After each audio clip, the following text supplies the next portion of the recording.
In Dragons Dogma 2, there are a variety of different vocations or classes that you get to pick from as you progress through the game, but you can only start with one of 4 different classes. I'm going to quickly cover those 4 to help you decide which one's best for you in the beginning of the game.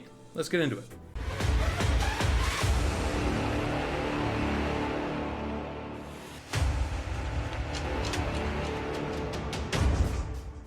Now, you've more than likely seen these 4 classes already, but if you haven't, the 4 classes you get to pick from as soon as you start Dragons Dogma 2 are the Fighter, the Archer, the Thief, and the Mage, and we're going to be covering them in that order. These are the 4 vocations that you get to pick for yourself, as well as your main pawn inside the game, which you can all select already inside the character creator, which I think is a really nice touch. Now, keep in mind, this is just your starting class or vocation that you get to pick. You can, throughout the game, change to something different if you so choose, but this is something you have to pick just to get the game started. So without further delay, let's get right into the Fighter vocation, which excels in melee combat while wielding a sword and shield, a very classic class that you can get. The Fighter is said that it can slice through foes very easily, delivering very powerful blows while also using their shield to parry and protect themselves and the other people on your team. Frontliner class for sure, with a load of different combos to help keep you and enemies occupied while supporting pawns or just supporting people in general fight off the rest of the enemies. Great for those that like to charge headfirst into the fighting. There seems to be a wide range of swords and shield options in the game, which will certainly keep this interesting for you as you progress through the game and through this vocation. I know personally I'm going to have one of my pawns be a fighter. That way there will always be someone attacking my enemies and allowing me to either heal or exploit the weaknesses that this fighter opens up in a fight.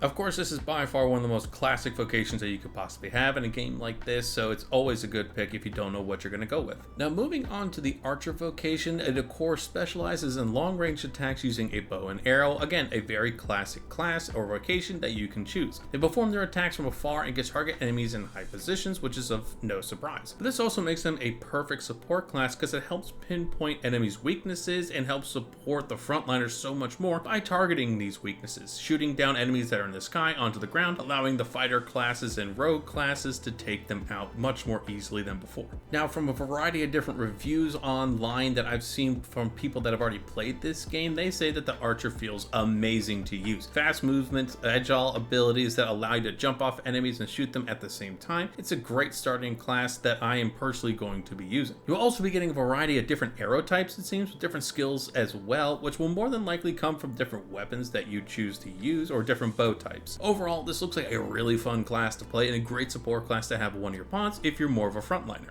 Now, just like the Archer, the Thief looks like a really fun class to use because of how fast this class is. It's stated on the website that it attacks with deadly speed, dealing rapid and consecutive strikes with daggers in both hands while exhibiting outstanding mobility. AKA, it has 2 daggers and is really fast, can exploit easy openings on every single monster that you come across. I also don't think it's any surprise that it's been stated to be the fastest vocation in the game, including the ones that you can get after you start the game. But we'll have to see exactly how fast this Thief vocation really is when the game fully releases. They have a quick step ability that allows them to strike from different angles very quickly, exploiting those openings that I was saying earlier and allowing them to cling on enemies with the 2 daggers, allowing them to inflict heavy damage in certain areas of the monster depending how large the monster is. Now, thankfully, true to the name of the Thief, this also allows you to steal items from NPCs and enemies. Now, how exactly that's going to work inside of the actual gameplay has yet to be shown, so we'll have to see what it looks like when the game fully releases. Now, the final vocation I'm covering in this video is of course the Mage, a staff-wielding magic user. Now, the thing I like about the Mage the most is the fact that it allows you to support your party in a variety of different ways, from launching powerful magic attacks, quick magic attacks, offering enchantments that help your party's weapons or just their armor in general, basically buffing spells, and the ability to cast healing spells, which what seems to be more of an AoE field, but still a healing spell nonetheless. And as we can see through gameplay, these more powerful and more advanced magic attacks, they take longer to charge, which is honestly nothing that is too surprising. You'll be able to do quick spells as well, like I mentioned before, but if you want those classic one-shot KO massive spells, it's going to take a little bit more time, which again, I'm personally fine with. Now, with the addition to all these different kinds of magic that you can use, it's going to make the Mage a little bit more strategic than probably the other 3 starting vocations, but if you're wanting to do that, be a little bit more strategic to what you're doing instead of just swinging and bashing your way through all the different enemy hordes, this is probably going to be a fantastic class for you. Now, of course, I think it goes unspoken, but this is also a fantastic support class for you or one of your pawns, again, depending what your starting vocation is going to be. It all depends on what you want to play and how you want to play this game. So to kind of summarize these 4 vocations a little bit more simply, the fighter is fantastic heavy hitter, more of a tankier vocation that you can pick or class that you can pick at the beginning of this game for those that like to head into the fighting first. Now for those that still want to be front and center in the fighting but have a little more strategy and a lot more speed, of course the thief is going to be the class for you, especially if you want to exploit those openings that are created from the other different pawns that you're going to have on your team. Now for those that like to do a lot of damage really quickly and also being very agile, the archer is going to be the class for you, having a bunch of different ways you can attack, being more focused on the distance attacks with high damage, by also having the ability to be up close and personal if you really want to. Of course the archer is going to be for you. And the mage is for those that like to do the high damage output, really put down some DPS damage, but also want to be more of a supporting role than being up close and personal. Of course the mage class is going to be for you.